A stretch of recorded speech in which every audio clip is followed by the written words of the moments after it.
질병의 치유와 하나님의 주권. 열왕기하 20장 1절에서 11절 말씀.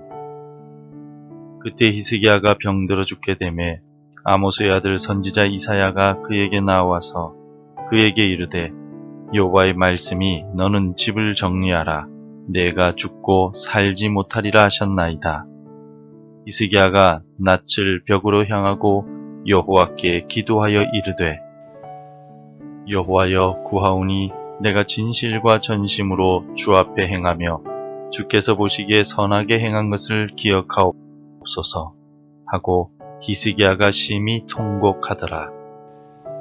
이사야가 성읍 가운데까지도 이르기 전에 여호와의 말씀이 그에게 임하여 이르시되 너는 돌아가서 내 백성의 주권자 히스기야에게 이르기를 왕의 조상 다윗의 하나님 여호와의 말씀이 내가 내 기도를 들었고 내 눈물을 보았노라.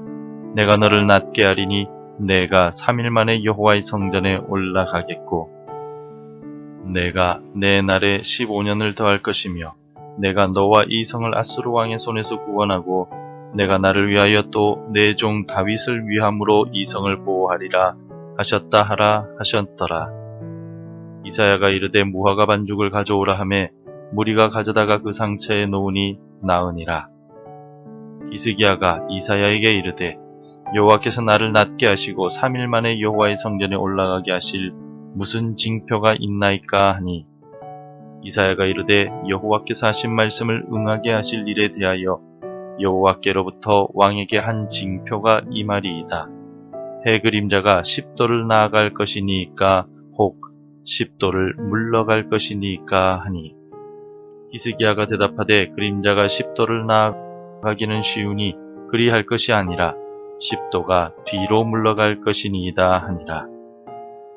선지자 이사야가 여호와께 간구하며 아하스의 해시계 위에 나아갔던 해 그림자를 10도 뒤로 물러가게 하셨더라. 한 젊은 운동선수가 있었습니다.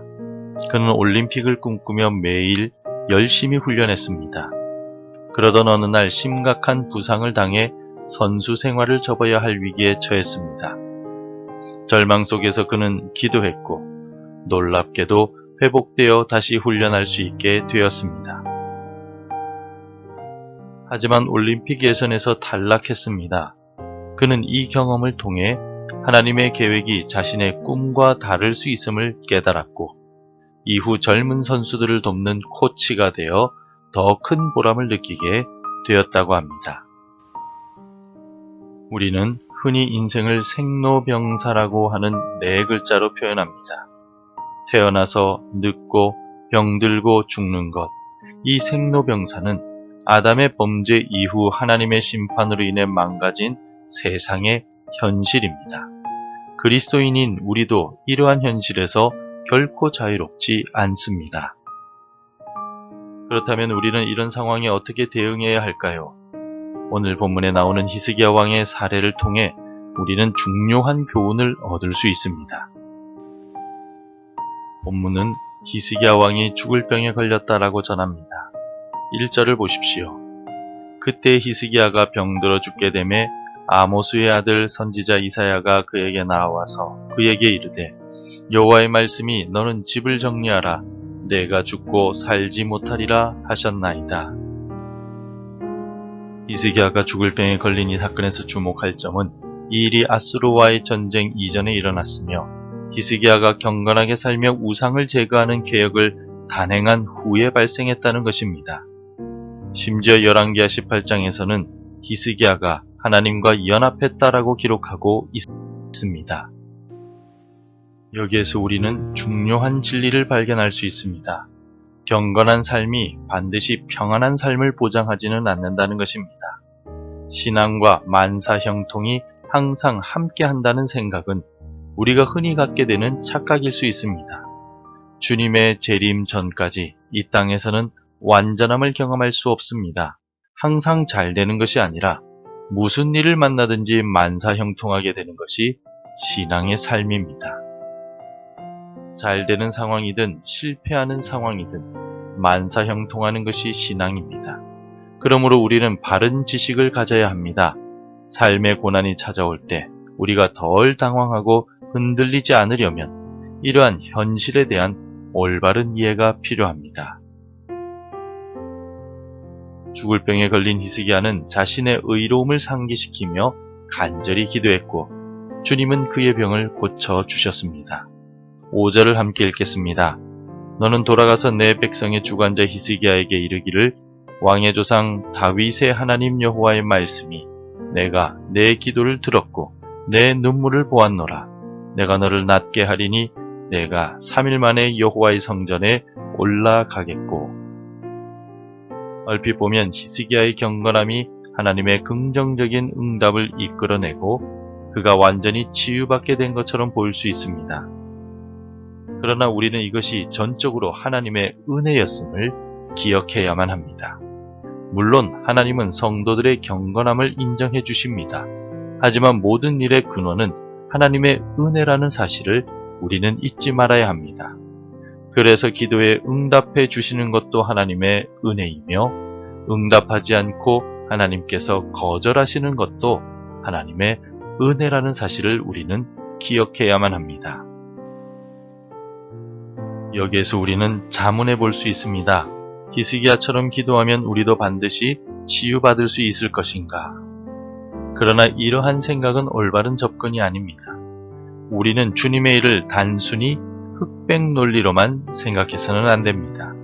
우리의 기도에 응답하시고 하나님께서 주시는 치유는 전적으로 하나님의 주권과 은혜의 영역이기 때문입니다. 우리가 해야 할 일은 현재 상황과 관계없이 하나님의 뜻을 구하고 하나님과의 관계 안에서 더 깊이 머무는 것입니다. 따라서 병을 고쳐주셔도 감사한 일이며 고쳐주시지 않으셔도 하나님의 또 다른 계획이 있음을 확신해야만 한다는 것입니다. 상황과 관계없이 하나님을 똑바로 바라보는 자세가 바로 진정한 믿음입니다. 우리 그리스도인의 삶은 이 땅에서의 육체적인 생명으로 끝나지 않습니다. 우리의 삶은 죽음을 넘어 영원까지 이어집니다. 그러므로 지금 현재의 상황 속에 고난이 가득한다 할지라도 우리는 흔들리지 않고 하나님의 은혜를 소망하며 살아갈 수 있는 것입니다. 성도 여러분, 질병을 고침받은 히스기야의 이야기를 통해 우리는 삶의 어려움 속에서도 하나님을 신뢰하고 하나님께 나아가는 것이 중요하다는 사실을 깨닫게 되었습니다. 때로는 우리의 생각과 계획과 달라도 하나님의 생각과 계획은 우리보다 크고 놀랍습니다. 가장 좋은 길, 가장 완전한 길로 우리를 인도하시는 분은 오직 하나님이십니다. 그러므로 주님과 동행하며 사는 우리에게는 어려움이든 평안이든 모두가 감사의 조건이 될 수밖에 없습니다. 하나님의 선하심을 믿고 기대하며 흔들리지 않는 믿음으로 오늘을 살아갑시다. 우리 모두 오늘도 하나님의 은혜 안에서 힘차게 살아갈 수 있기를 소망합니다. 기도하겠습니다. 하나님 아버지, 우리의 삶 속에서 어려움을 만날 때마다 주님을 의지하게 하옵소서. 우리의 생각과 계획보다 주님의 뜻이 더 선하심을 믿습니다. 고난 중에도 감사할 수 있는 마음을 주시고 언제나 주님과 동행하며 영원을 바라보는 믿음의 눈을 허락하여 주옵소서. 예수님의 이름으로 기도드립니다. 아멘. 계속해서 함께 기도해 주시기 바랍니다. 어려움 속에서도 하나님을 신뢰하는 믿음을 주옵소서. 일상의 순간마다 하나님의 은혜를 깨닫게 하옵소서. 자연재해와 여러 가지 어려움 속에 있는 이들을 하나님께서 위로해 주옵소서. 날마다 주께로 더 가까이 가는 우리 교회가 되게 하옵소서. 오늘도 말씀대로 살아가며 열매 맺는 하루가 되시기를 축복합니다.